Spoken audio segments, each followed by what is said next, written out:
வணக்கம் அன்பு நெஞ்சங்களே. தீராப்பசி உணவு மருந்தும் சேனல்லேருந்து உங்கள் பிரபாகர். நேற்று இந்த தொழில்துறையை பற்றி பேசிகிட்டு இருந்தோம். நம்ம தொழில் வாய்ப்புகள் எதில் அதிகமாக இருக்குது அப்படிங்கும்போது உணவு சார்ந்த தொழில்களில் அதிகமாக இருக்குன்னு சொல்லி பார்த்தோம்.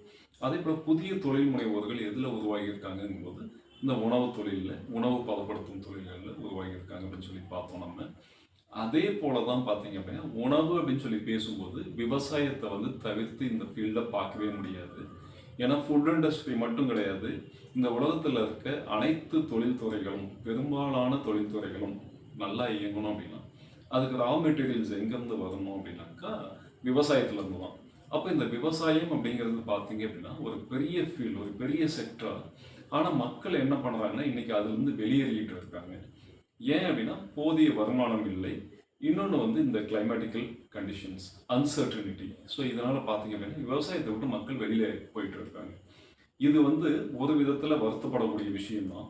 ஆனால் இன்னொரு விதத்தில் இது வேலை வாய்ப்புகள், புதிய வேலை வாய்ப்புகளுக்கு உண்டான ஸ்கில்டு பர்சன்ஸ் குறைவு, அதனுடைய தாக்கம் கம்மியாக இருக்கிறது அப்படின்ட்டு நம்ம எடுத்துக்கலாம்.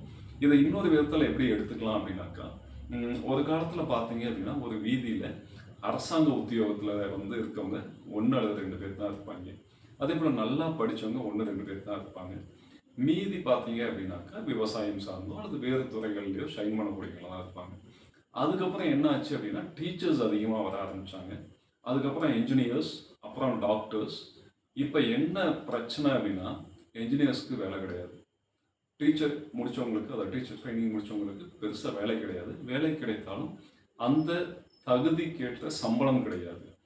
டாக்டர்ஸும் அதே போல தான். இன்னும் ஒரு சர்வே என்ன சொல்லுது அப்படின்னா, கூடிய விரைவில் இப்போ ஓகே டாக்டர்ஸ்க்கு ஏதோ ஒரு இடத்துல அப்பாயின்மெண்ட் கிடைக்குது. இதே நிலை நீடித்தா கூடிய விரைவில் ஈவன் ஏஐ தொழில்நுட்பமும் அதிகமாகிட்டே போகுது.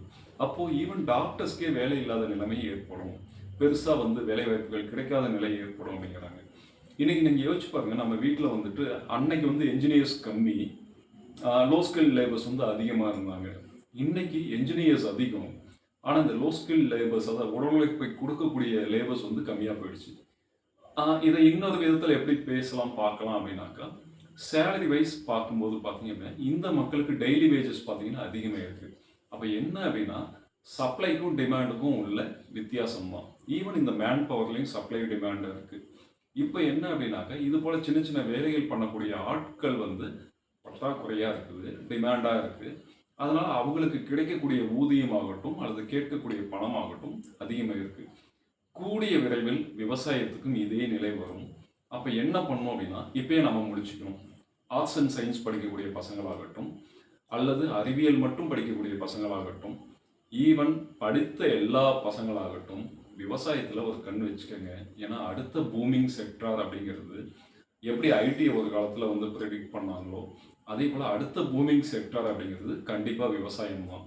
ஏன் அப்படின்னா உணவு அப்படிங்கிறது மனிதனுடைய தேவை மட்டும் கிடையாது, அனைத்து உயிர்களுக்கும் உண்டான தேவை. இந்த உலகத்தில் இருக்க அனைத்து உயிர்களுக்கும் உண்டான தேவை அப்படிங்கிறது உணவு. அப்போ இந்த ஃபுட் இண்டஸ்ட்ரி கூடிய விரைவில் ஒரு பூமிங் செக்டாராக ரைஸ் ஆக போகுது.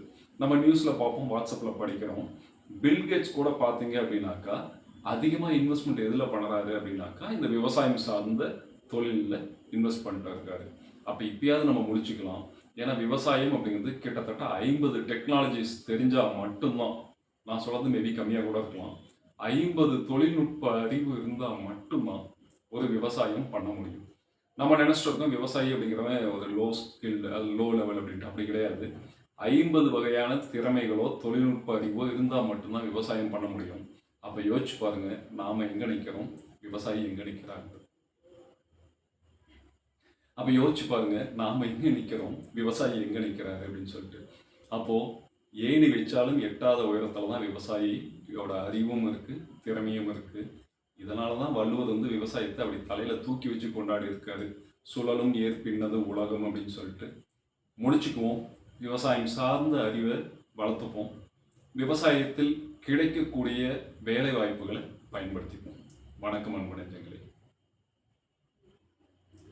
இது போல நல்ல தகவல்கள் உங்களுக்கு வேணும் அப்படின்னா மறக்காம நம்மளோட சேனலை சப்ஸ்கிரைப் பண்ணிக்கோங்க. தீராப்பசி உணவும் மருந்தும்.